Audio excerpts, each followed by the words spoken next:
Listen carefully and answer questions 1 to 4. Good morning. My name is Chase. I'm the duty agent. Good morning, Chase. I'm Brooke Fields, and I'm looking for new accommodation. I'm sure I can help you with that, but let's get some particulars first, Brooke. What did you say your family name is? Fields. Good. Now, how old are you, Brooke? 26, almost. I'm still 25, but my birthday is next month, on the 24th of September. I see. And how long have you been in Australia? Quite a while now. I came 3 years ago and spent 18 months in Melbourne at first. How long have you been in Brisbane? A year. But... Oh yes, I forgot to say, I was in Adelaide for 6 months, but the weather was too cold in winter, and I didn't like it there. You'll like it here, then? Oh yes, I do. Now, what's your current address? Unit 4, 5 Trade Winds Crescent. But I'm only there for 3 more weeks. I've given notice already. I'm going to have to move quickly to find you something soon. What's the postcode for Trade Winds Crescent? 5217. Thank you. This unit you're renting now, is it 1, 2 or 3 bedrooms? 2 bedrooms and 1 bathroom. And are you looking for something similar in a unit or an apartment? Yes, 2 bedrooms will suit me just fine. But I often have family or other visitors come to stay, so I'd like an extra bathroom. I can understand that. Look, I've just listed an apartment with 2 bathrooms that might suit you. Would you like to have a look? Have you got time now? Good. Before you hear the rest of the conversation, you have some time to look at questions 5 to 10.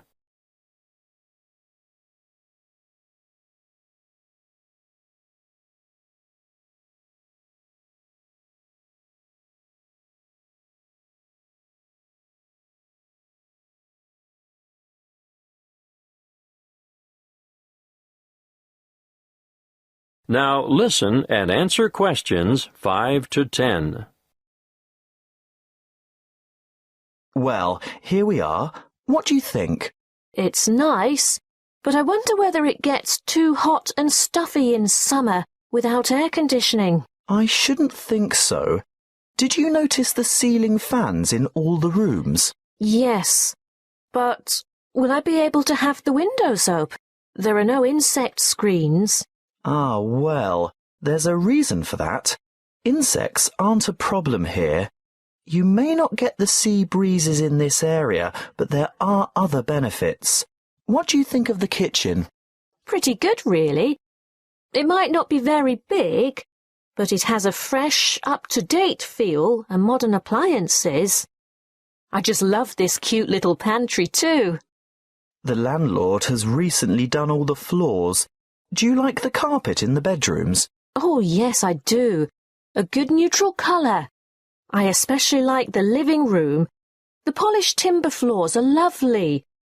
The bathroom tiles aren't new, though, are they? No, but any cracked tiles have been replaced, and they've all been professionally polished. Anyway, I'm glad you like the apartment. I think I know why. The owner is an interior decorator. Oh, that explains it. But there's just one problem, though. What's that? The rent is $300 a week. That's a bit more than I have been paying. Well, this is a better area than where you've been living, and the apartment is beautifully appointed. Yes, but $280 is my budget, really. And how am I going to raise 4 weeks' rent for the bond? That's $1,200. Well, that could be negotiable. I'll talk to the landlord and see how he feels. He might consider taking 3 weeks instead. By the way, could you sign a long-term lease? No worries. I've just started a new job in the city, so I'll be around for quite a few years, I hope. Well, that's great. Is your salary direct credited to your bank account? Yes, of course. So it won't be a problem to set up the same system for regular rental payments? I suppose. But I paid my last landlord by cheque or sometimes cash. Well, our agency only accepts electronic methods of payment. It's more secure and it keeps the bookwork nice and tidy. Yes, I see. Well, think it over, but you'll have to be quick. A property like this will be snapped up in no time. Oh, one more thing.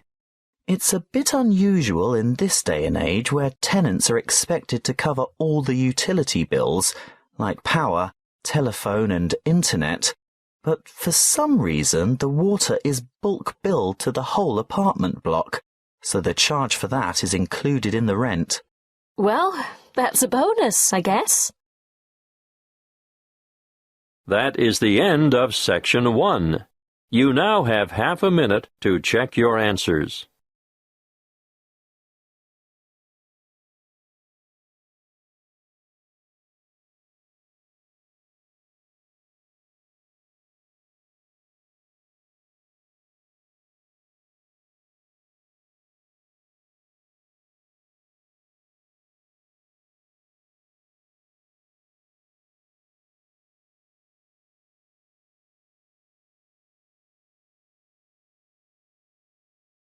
Now turn to Section 2.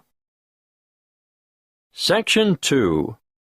You will hear a crime prevention and fire safety officer talking to a group of new residents.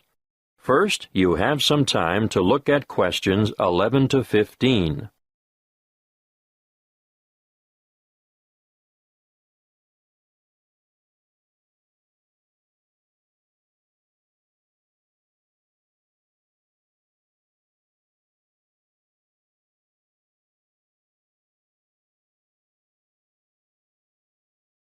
Listen carefully and answer questions 11 to 15. Good evening. Last week, Mr. Jenkins spoke to you about home security. My name is Malcolm Fletcher, and tonight I'm going to talk about personal safety when driving and fire safety in the home. Of course, we shouldn't go around perpetually frightened of all the bad things that might happen to us, but there are some sensible precautions that we should all take to avoid getting hurt. You probably know already that a great number of serious assaults occur in the vicinity of motor vehicles. You should always be alert when walking to your car and check the rear seat of your car before getting in. This is especially important in isolated parking areas or the far corners of major shopping complexes.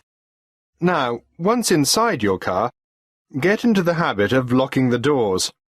Always keep the windows up and the doors locked, especially if you're travelling alone. If at all possible, steer clear of isolated roads after dark. Even with all the high-tech communication devices we have today, many serious crimes are committed on lonely back roads. Make sure your vehicle is mechanically sound, and ensure you have adequate fuel in the tank at all times. If your vehicle does break down in a lonely spot, lift the bonnet and then lock yourself inside the car and call for help on your mobile phone.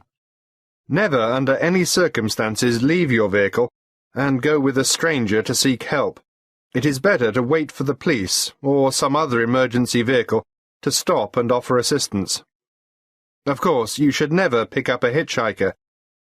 Some of the most serious crimes committed in this country have been a direct result of this foolish practice. If you think you're being followed by someone in another vehicle, ideally you should drive to the nearest police station. But if there isn't one within easy reach, drive to the nearest open service station or shop, or the nearest occupied house. Now, we are lucky enough to have a police station in this area. Do any of you know where it is?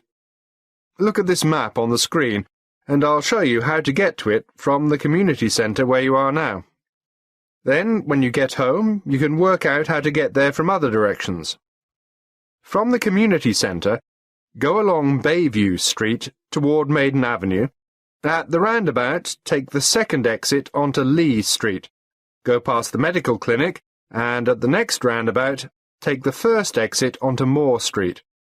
You should continue on Moore Street until you have passed the little block of shops on the left and the church on the right. Stay on Moore Street until you go over the bridge, and then turn right into Canal Street. You'll find the police station on the corner of Canal Street and Cockleshell Court. Before you hear the rest of the talk, you have some time to look at questions 16 to 20.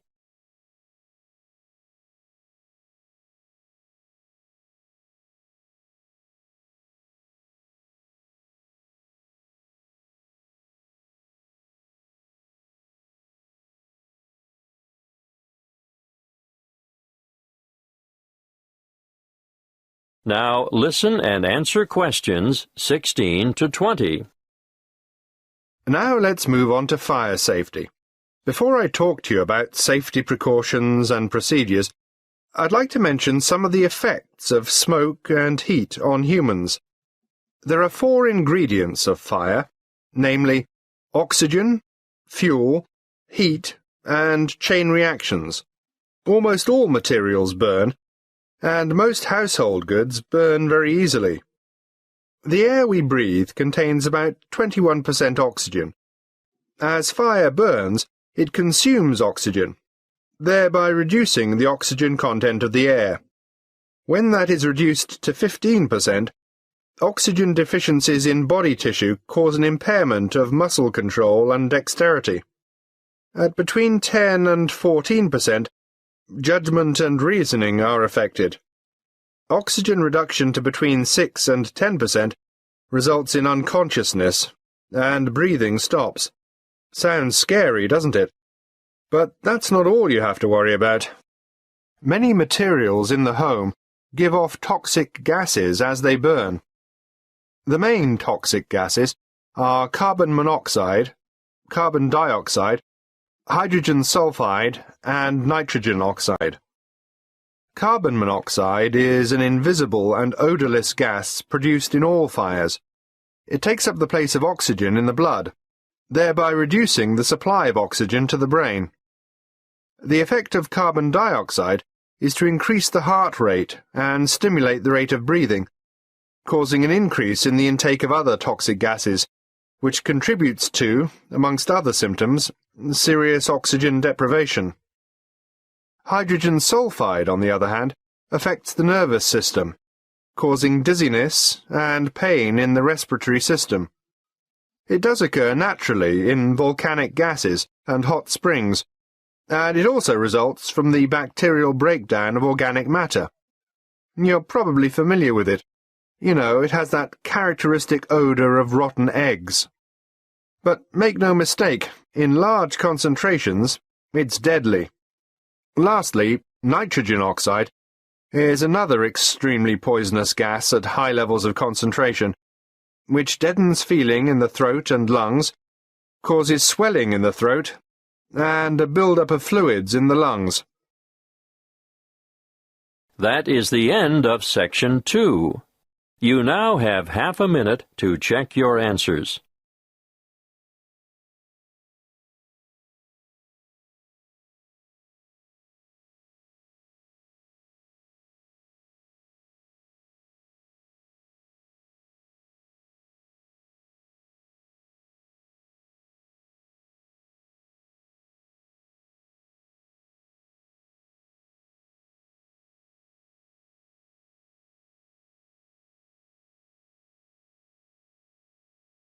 Now turn to Section 3.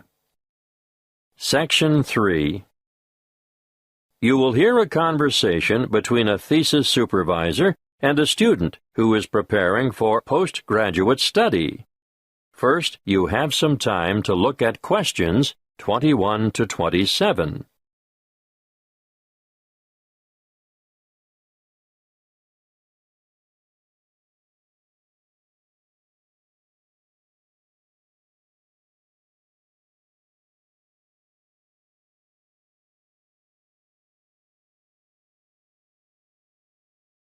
Listen carefully and answer questions 21 to 27.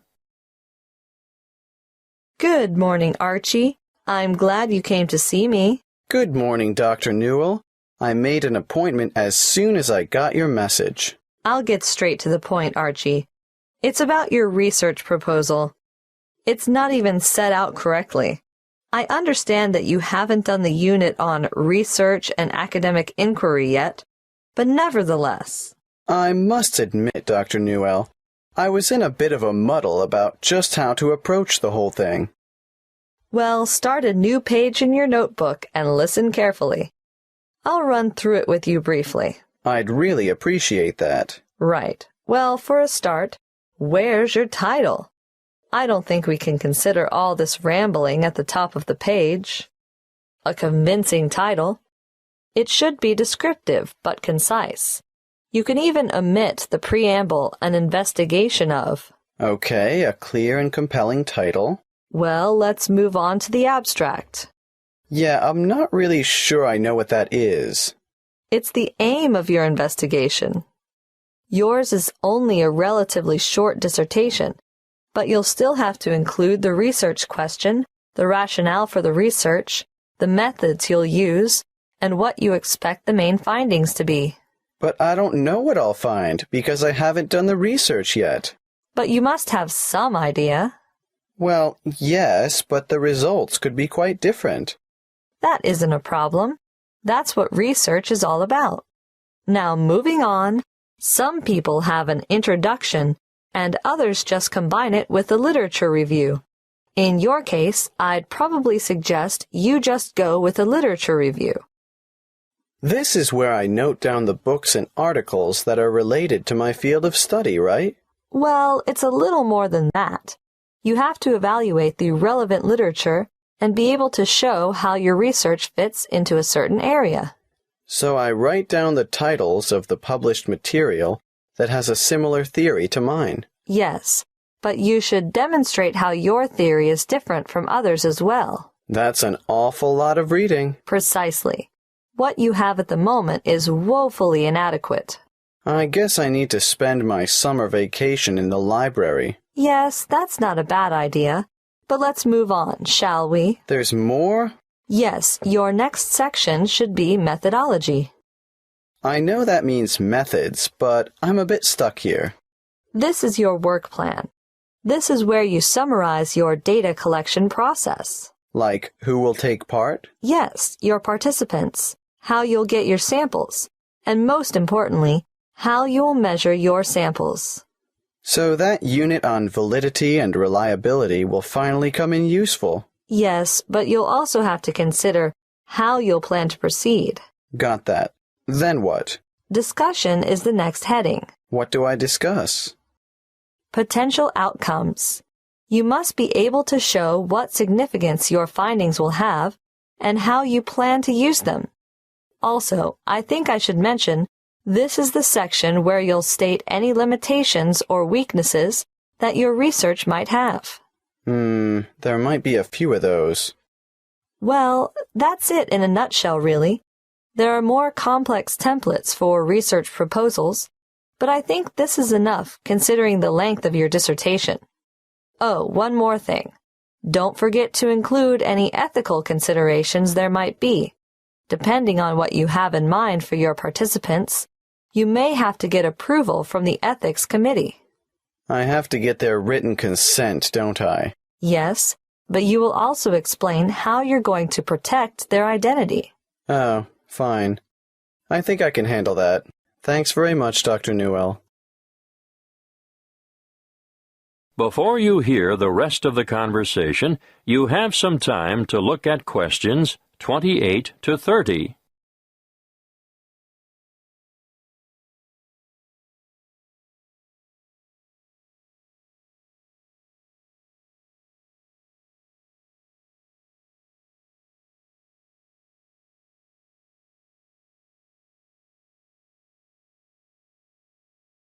Now, listen and answer questions 28 to 30. All I've done is go through the key elements with you.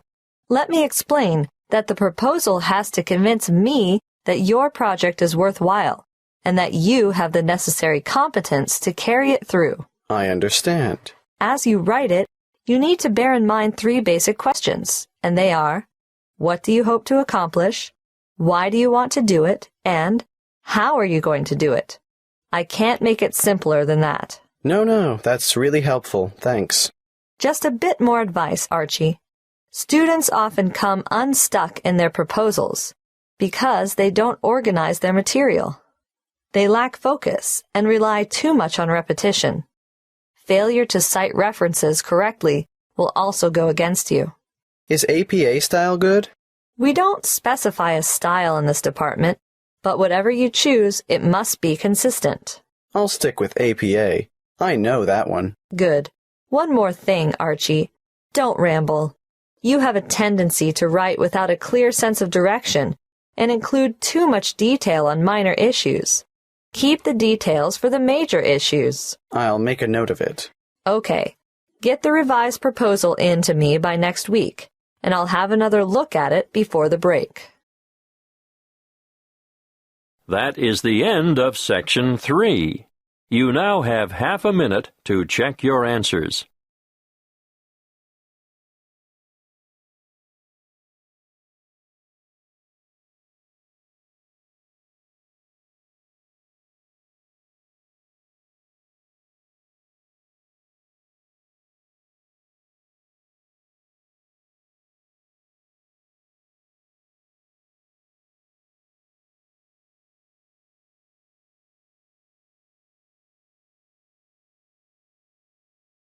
Now, turn to Section 4.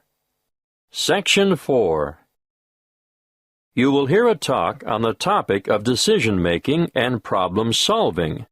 First, you have some time to look at questions 31 to 40.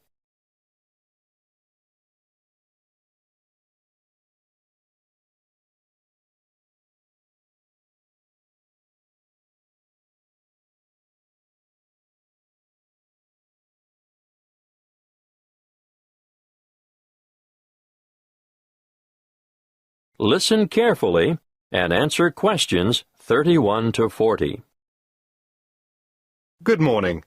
Today, as part of your business management course, we're starting a unit on problem-solving skills and decision-making. Let's start with a powerful decision-making technique developed by Edward de Bono in his book 6 Thinking Hats, which you'll find on your required reading list. The method works by compelling you to move outside your habitual ways of thinking. Often, success in business results from rational, positive thinking.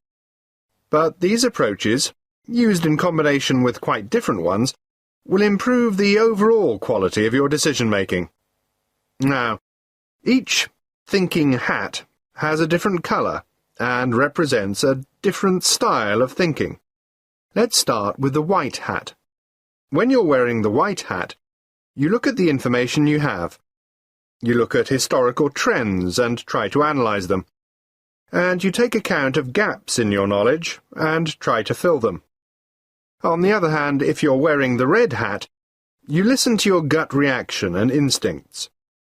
You also try to imagine the intuitive response that other people might have. How would other people, who are unaware of your reasoning and all the facts at your disposal, react?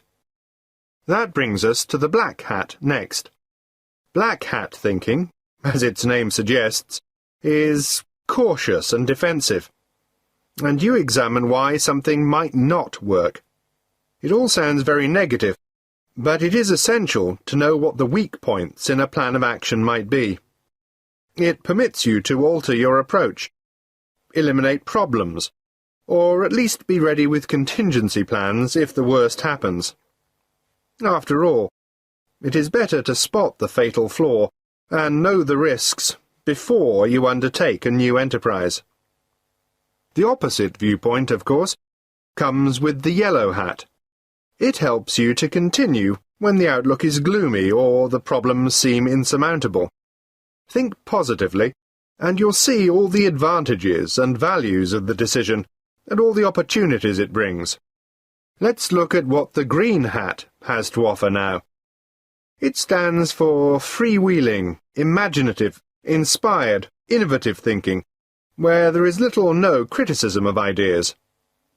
Original solutions to a problem are more likely to arise when you're wearing the green hat.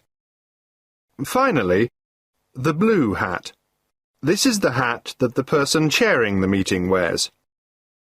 The blue hat is in charge and organizes the meeting. He or she can point activities in the direction of other colored hats when required.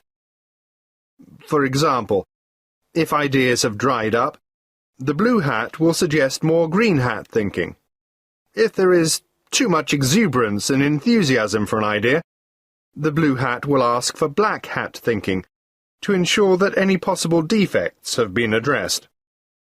Needless to say, you can use 6 thinking hats by yourself, but it really comes into its own when participants with different thinking styles come together to make a sound decision.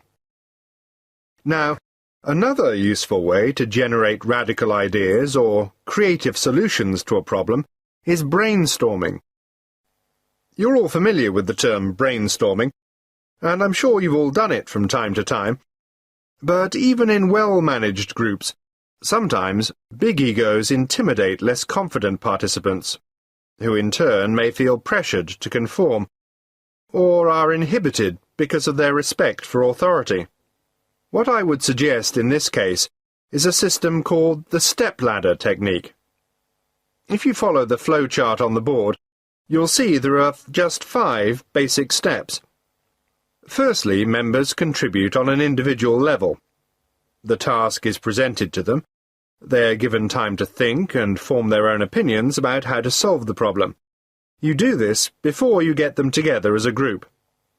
Secondly, you form a core group of just 2 people and allow them time to discuss the topic of concern.